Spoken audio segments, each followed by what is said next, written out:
Croquettes, it's lovely to see you again. Today we're going to be making a Spanish chowder. I have put this on the Facebook page, but I've tweaked it a little bit. So what I'm going to do is I'm going to do the video for you. And I know there were some people that from America, and they were asking me about the corn flour. It's exactly the same. We'll see in a minute. Okay, so let's go. Right, okay, so you're going to need some sea bass. Now you can use any white fish you want. I've used sea bass because I've got sea bass, but you can use cod, you can use haddock, anything like that works exactly the same, but just remember about your cooking times because they could be a little bit different. Okay, so we've got some corn flour. Now, this is what we're saying about the cornstarch. Now I've put 3 tablespoons in there, but we might use 2 tablespoons, so we'll have a look. We've got 3 garlic cloves which are chopped up. We've got 2 tablespoons of paprika, 2 tablespoons of turmeric, about 5 grams of fresh parsley, 1 onion that's chopped up. We've got 150 grams of chorizo. We've got 250 grams of sweetcorn, 3 tablespoons of creme fraiche, and these were about, they were little potatoes, so I did 2.5 potatoes cut into cubes. For the video, I have put them a little bit more in the steamer just to help us along a little bit quicker. So that was for about 10 minutes. So if you want to do that, make your life quicker, do that. Okay, so what we're going to do is we're going to start, oh yes, and we've got stock. The stock is about 500, but I have got some extra water just in case we need a little bit as well. Okay, so I've put everything aside. The things that need to go in the fridge, I put in the fridge. We're going to put on our heat. Now, chorizo is quite fatty, so I don't put any oil in with it, otherwise it's just going to get too oily. So just pop that in there. We will be using, not oil, but I'm going to be using fry light later. But if you want to use oil, you can use oil in it. So we're going to do these off until they're gone really, really crispy and really lovely. Okay, so our chorizo is almost done. Now you'll find chorizo in Spain and Portugal. That's where they have it the most. It's kind of like, the way I can explain it, it's kind of like a sausage.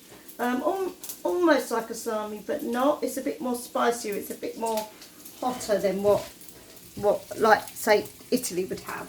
So I'm just kind of frying it off. As I said, it does come with a lot of oil. So what I have done is I've prepared a little dish like this. Now the reason why I've done like a squarey kind of dish is because you're crisping something up. When you're crisping something up, you don't want it all to go piled on top of each other. Because what happens when hot things go on top of each other? They go soggy. So that's why we don't want it. Gary's looking a bit sad now. Okay, so this is done really. Okay, so we're just going to bring these over here. So just sprinkle it out a little bit.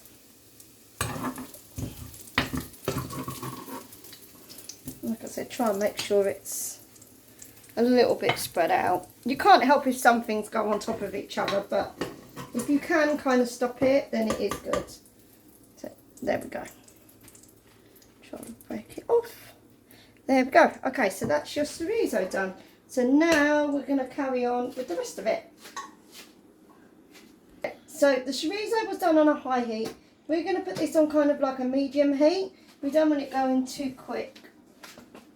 So give it a spray. And then we're going to pop it on. Okay, so we're going to put our onions in.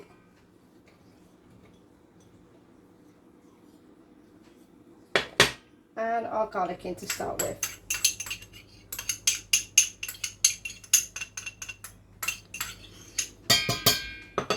And our parsley.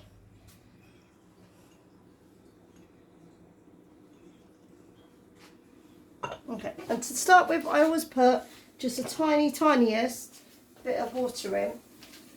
It just helps the onions a little bit, and it helps stop everything from getting too fried off really quickly. So let's put them over there. Okay, so we're going to fry these off for a bit. And then once these are done, we can have a look at the rest. Okay, so we just wanted to do it a little bit with the onions. It's not an overall huge amount that you need to do. So what we want to do is we want to put our spices in, because what we want to do is we want to try and get them all frying up as well. What I'll probably do is just take this off just for a sec, just so that while we do it, because you do have to be careful, because sometimes I do tend to burn. So I said about 2. So what I'm going to do is I'm going to put a little bit in, and then, so that's probably about 1.5 of the tablespoons. So pop that in, and then we're going to put a bit of our water in.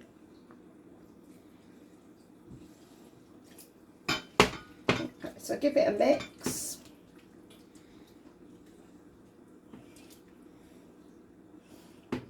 I love the colour of turmeric. I think it's such a beautiful colour, honestly. Right, so we're going to put that there. Get what you want to your thickness now, because once you've put all of your stock in, it's not the best to put your corn flour in afterwards, because it just goes completely white dots all over your nice food that you've done. So it just can't absorb it. You have to do it at this stage. So if I want to put this in a minute, I will have to put it in the next stage, otherwise it's just not going to work. So put it back on the heat.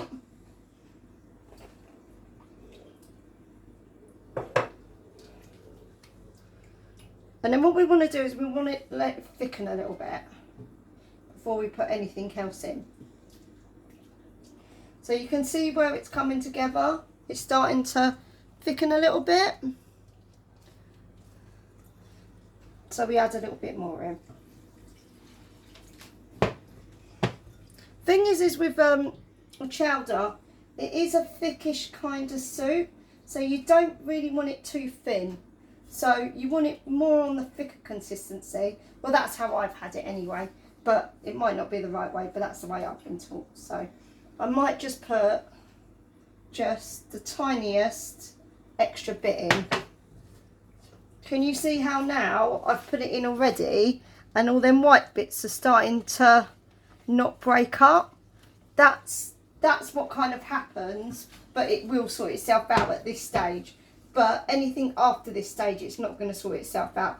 Also, sometimes you can mix them up for your onion and your garlic that's in there. Because I've done it a few times where I'm beating it, and then I realise it's actually the bit of onion that's in it. So don't worry too much. So as you can see, it's still on its thickness. It's getting on its thickness consistency. So pop a little bit more in.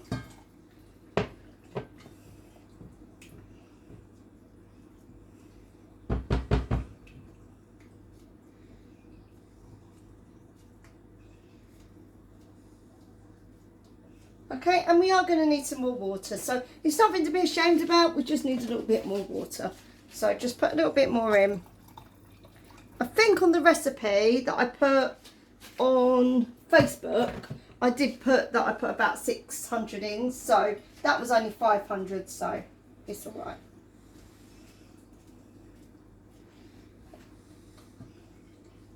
Like I said, I just want to put a little bit at a time, because what you want to do is you want that corn flour to actually thicken up. If you dump a whole load of water in it, it's not going to thicken. It's just going to still stay like a gooey mess and thin. A thin gooey mess isn't great.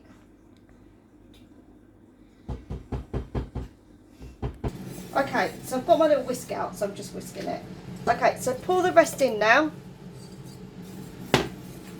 Now in there I had 2 stock cubes, but you can use whatever you want. OXO cubes, as long as they're chicken.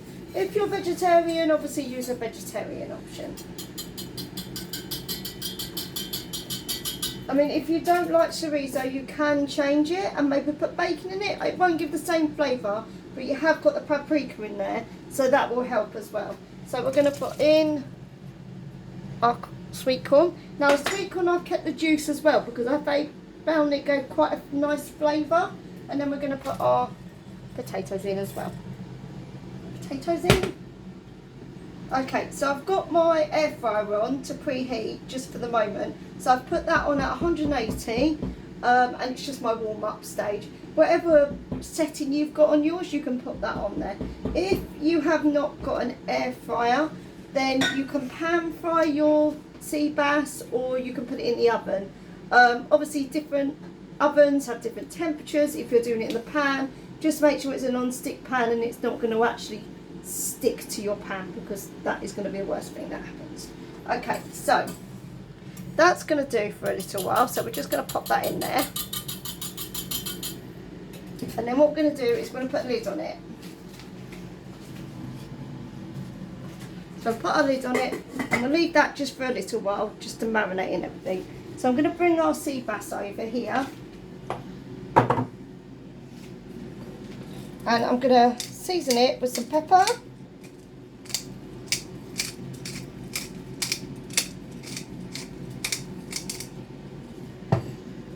and some salt. Now when you're cooking your sea bass, if you're cooking it in the pan, then you're going to cook it skin side up. So skin side up. If you're cooking it in the air fryer, same thing. Skin up, flesh down. Because what you want to do is you want to get the skin crispy enough so you can actually just whip it off, and then you'll just have the sea bass, which would be really nice. Otherwise you're going to have to try and pull skin off, which isn't the best thing, to be honest. And I'm no fishmonger, so I can't just cut some off. I've got horrendous stories about that when we first got married, so we're not doing that anymore. Let's just say the neighbour's cat got the fish in the end. Right, so we're going to come over here, and as you can see, mine is almost done. So this normally means that it's got the last 30 seconds to go. So then what we're going to do then is we're going to put it on the fish setting. Last time I put it on my fish setting, I put it on for about 8 minutes. It worked out fine for that, but for something like salmon I needed it a bit more. We haven't long had this one, so we're still learning with it. Okay, so I've lined mine.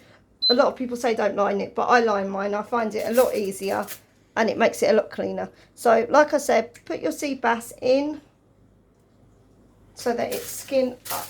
Oh, that one didn't want to go in, did it? Okay, so you put them in. Mine has got a match cook, so you press the match and then you press that, and it basically makes it exactly what it is. I'm going to put it on for 8 minutes, and then I'm going to check it after the 8 minutes. So click it on and away you go. Okay, see you in a bit. Okay, so about 3 minutes before the fish is ready, so what we're going to do is we're just going to put the creme fraiche in now. Now the creme fraiche I like to put in about now, but I take it off the heat because creme fraiche, as nice as it is, sometimes if it gets too overly hot, it can split while you're putting it in. So what I tend to do is I tend to put it in off the heat, and then I will put it back on the heat. But we've got a really nice lid there, so we can put it back on. So you can see the changing colour as well. It's gone from that really like deep ambery colour to this nice kind of golden colour, which I think looks really pretty. And you can see how much the soup has actually thickened up. It's not so thick that it's not a soup, it's more of a sauce, but it's thick enough that it can hold a little bit more than what a soup would, without having obviously to blitz it. So you've got the potatoes in there as well, and the potatoes will actually help as well with the thickness. So if you don't want to put too much corn flour in that, that's up to you. But this is how I do it. But like I said, recipes are there to be tweaked, they're to be changed. So feel free to do what you like on that one. Okay, so we're just going to put that on the top, and then when it comes nearer to the fish being ready, I'll pop that back on for a minute, and then I'll get the fish out.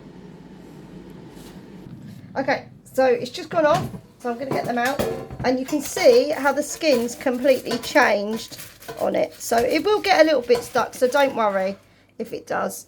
Just obviously check for anything that's stuck on it, like some tin foil or whatever. Okay, so take that off.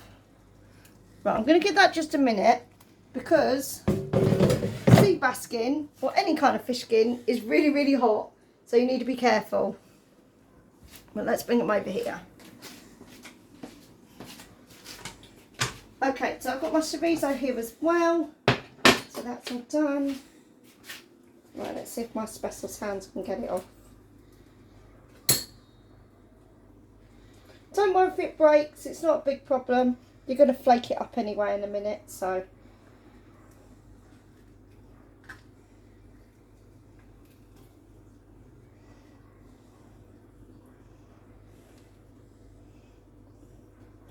Right, my mum's dog, she loves the skin. We normally, if we do anything like fish, she normally has it because she just absolutely loves it. Okay, so what you got to do is you just got to find that little bit that's going to have that give in it. Found it. Okay, so just gently. Some of it won't though. If it won't come off, just give it a bit of a tug. Okay.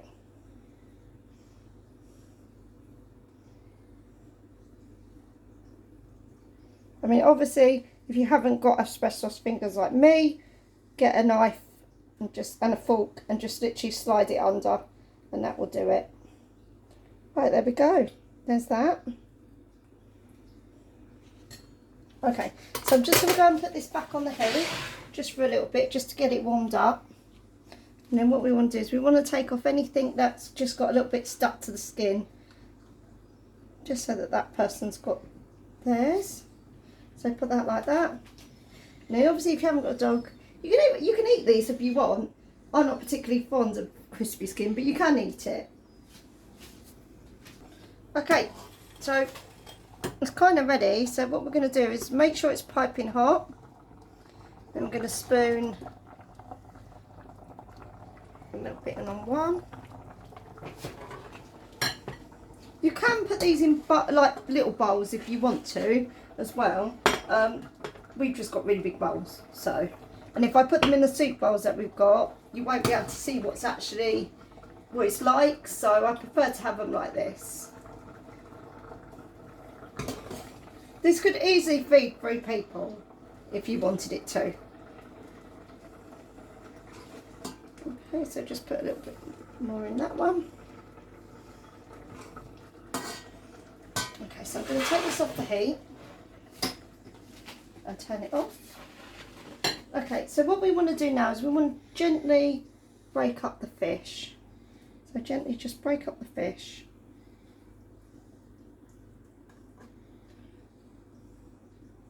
It doesn't matter if you have big pieces or little pieces. It's whatever how the flake comes off, it just comes off. So, and it is hot, so you don't want to be burning your fingers. So like I said before though, you can use a knife and a fork. Okay, so put that in there. So that's that one done. So I'm just going to swap it over.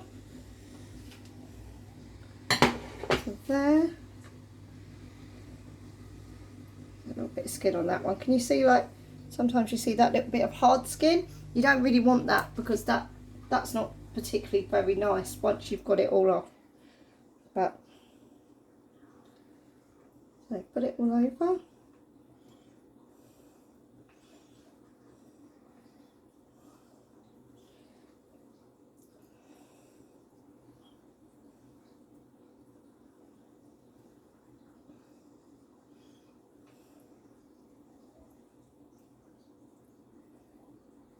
Okay, so there we go.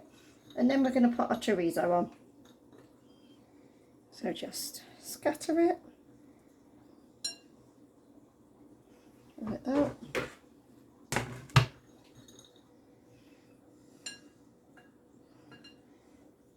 So these chorizo pieces have gone really, really crispy and really, really lovely. So they're just literally to be sprinkled on top.